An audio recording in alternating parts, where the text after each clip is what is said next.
ദൈവത്തിരുനാമത്തിന് മഹത്വമുണ്ടാവട്ടെ. Bible reading പ്രോഗ്രാമിൽ സംബന്ധിക്കുന്ന ഏവരെയും കർത്തൃനാമത്തിൽ വന്ദനമറിയിക്കുകയും സ്വാഗതം ചെയ്യുകയും ചെയ്യുന്നു. 2 രാജാക്കന്മാരുടെ പുസ്തകം 17-ാം അധ്യായം നമ്മൾ വായിക്കുന്നു. ഹോശിയ ഇസ്രായേലിലെ രാജാവായി മാറുന്നു. ഏകദേശം 9 വർഷം അദ്ദേഹം ആ രാജ്യത്തെ ഭരണം നടത്തുന്നു. ആ സമയത്ത് അദ്ദേഹം കർത്താവിൻ്റെ മുമ്പിൽ തിന്മ പ്രവർത്തിച്ചു എന്ന് നമ്മളിവിടെ വായിക്കുന്നു. മുമ്പുള്ള രാജാക്കന്മാരെ പോലെ തന്നെ എല്ലാ രാജാക്കന്മാരും അത് പിന്തുടരുന്നതായി നമുക്ക് കാണാൻ സാധിക്കുന്നുണ്ട്. അസീറിയൻ രാജാവ് ഇദ്ദേഹത്തിനെ എതിർക്കുന്നുവെന്നറിഞ്ഞപ്പോൾ അദ്ദേഹം കപ്പം കൊടുത്ത് രാജാവിനെ ആശ്വസിപ്പിച്ചു. എന്നാൽ അതിനുശേഷം ഈജിപ്തിലെ രാജാവിന് അദ്ദേഹം കപ്പം കൊടുക്കുകയും അസീറിയൻ രാജാവിന് കപ്പം കൊടുക്കുന്നത് നിർത്തലാക്കുകയും ചെയ്തു. അപ്പോൾ അവൻ തന്നെ കബളിപ്പിച്ചെന്ന് മനസ്സിലാക്കിയ അസീറിയൻ രാജാവ് ഈ ഹോശിയ രാജാവിനെ ജയിലിലാക്കുകയാണ്.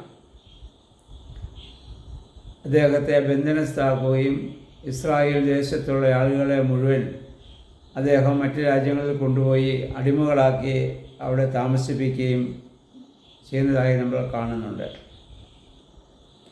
അദ്ദേഹം ശമരിയ ദേശത്ത് മുഴുവൻ ഉപരോധം ഏർപ്പെടുത്തുന്നു. ഇസ്രായേലിലെ അടിമകളാക്കി കൊണ്ടുപോകുന്നു.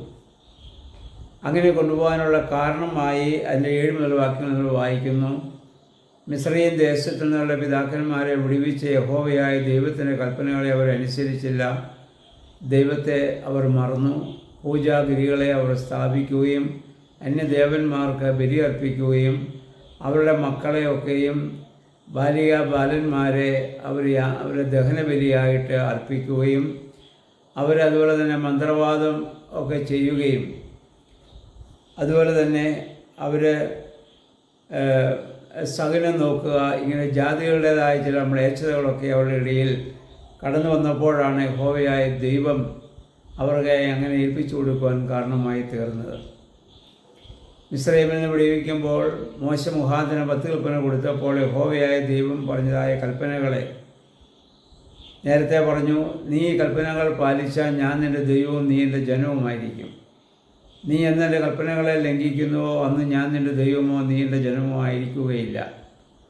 യുഗങ്ങളിൽ പോയി ആയിരിക്കുന്നു. യഹൂദയിലെ കുറേ ആളുകളെ ഒഴികെ ബാക്കി എല്ലാവരെയും അവിടെ നശിപ്പിക്കുന്നതായി നമ്മളിവിടെ കാണുകയാണ്.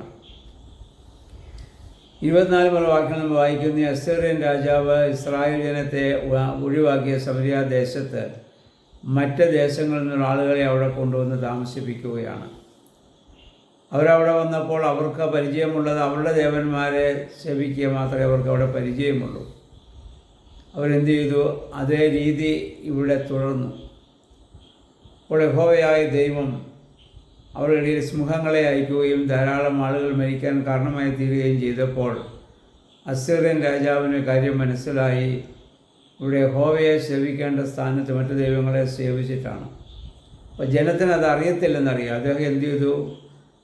അദ്ദേഹം യഹൂദ പുരോഹിതന്മാരെ അവിടെ അയക്കുകയും അവർ മുഖാന്തരം യഹോവയുടെ രീതികളും കൽപ്പനകളും അവരെ പഠിപ്പിക്കുകയും ഒക്കെ ചെയ്തു.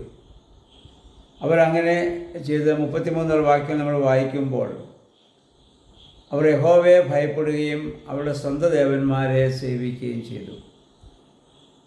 യഹോവ ഇങ്ങനെ ശിക്ഷിക്കും എന്നുള്ളത് കൊണ്ട് യഹോവയെ അവർ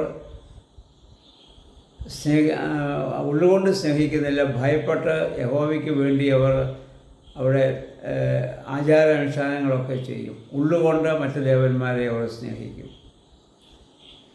ഇതാണ് ഇന്നും ആധുനിക സഭയിലും പുതിയ നിയമത്തിലും ഇന്നും പലപ്പോഴും നടക്കുന്ന ഇത് തന്നെയാണ്. കർത്താവായ യേശു ക്രിസ്തുവിനെ എല്ലാവർക്കും സ്നേഹമാണ്. യേശുവിനോട് ആർക്കും വിരോധമൊന്നുമില്ല.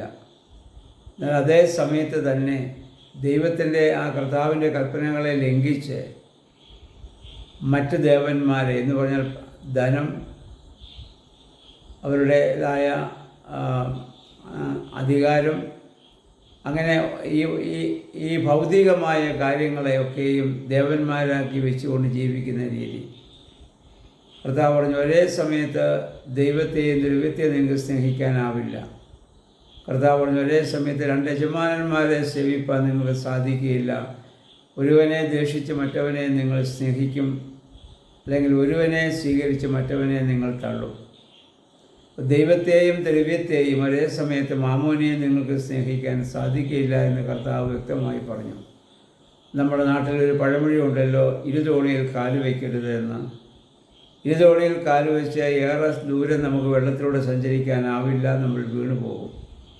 ഇതുപോലെ ഒരേ സമയത്ത് ദൈവത്തെയും മറ്റു ദൈവങ്ങളെയും ഒരുപോലെ നമുക്ക് സ്നേഹിക്കുവാനും ആദരിക്കുവാനും നമുക്ക് സാധിക്കുകയില്ല. ദൈവത്തിൽ മാത്രം പൂർണ്ണമായി ആശ്രയിക്കുമ്പോൾ കർത്താവ് പറഞ്ഞതുപോലെ, മുന്നമേ അവൻ്റെ രാജ്യവും നീതിയും അന്വേഷിപ്പീൻ, അതോടൊപ്പം നിങ്ങൾക്ക് സകലവും ലഭിക്കുമെന്ന് കർത്താവ് പറഞ്ഞ് നമ്മളിപ്പോഴും ഓർക്കേണ്ടതാണ്. ഭൗതികമായതൊക്കെ ദൈവം നമുക്ക് നൽകുന്നതായ ദാനങ്ങളാണ്. അല്ല, അതിനുവേണ്ടി അവയെ നമ്മൾ ആദരിക്കുകയോ ബഹുമാനിക്കുകയോ അല്ല വേണ്ടത്. ദൈവത്തെയാണ് നമ്മൾ സ്നേഹിക്കുകയും ബഹുമാനിക്കുകയും ചെയ്യേണ്ടത്. അപ്പോൾ ആ ദൈവത്തിന് വിധേയമായിട്ട് ജീവിക്കുമ്പോൾ നമ്മുടെ ആവശ്യങ്ങളുടെ മുൻപാകെ ദൈവം സമൃദ്ധമായ ശ്രീഭണ്ഡാരം നമുക്ക് തുറന്നു തരും.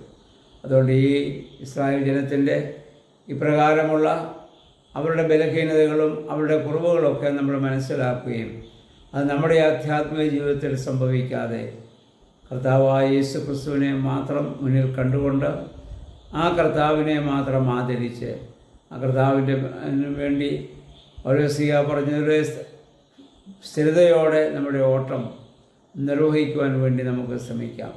നമ്മുടെ വേദപുസ്തക വായനകളും പ്രാർത്ഥനകളും ആരാധനകളൊക്കെ അത് നമ്മളെ സഹായിക്കട്ടെ. പരിശുദ്ധാത്മാവേ, അതിന് ഞങ്ങളെ ശക്തീകരിക്കണമേ, ബലപ്പെടുത്തണമേ എന്ന് പ്രാർത്ഥിക്കാം. ദൈവത്തിന് നമ്മെ എല്ലാവരെയും സഹായിക്കുമാറാകട്ടെ.